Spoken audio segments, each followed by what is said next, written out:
গুৱাহাটীৰ জেনজিখিনি ক'ত গ'ল? এই ইলেকশ্যনৰ সময়তে জেনজিগিৰি দেখাইছিলে, জেনজিখিনি কি মৰিল নে কি এতিয়া? হা?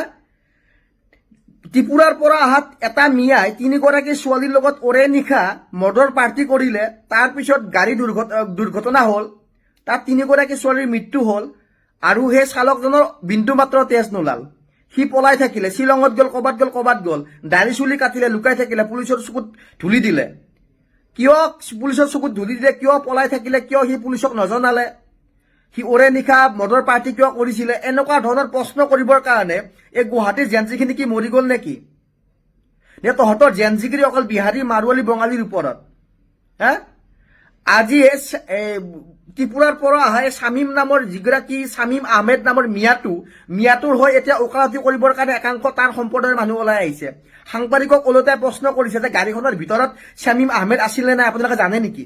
এনেকুৱা ধৰণৰ প্ৰশ্ন কৰিছে সাংবাদিকক, এনেকুৱা ধৰণৰ পইণ্ট লৈ আহিছে।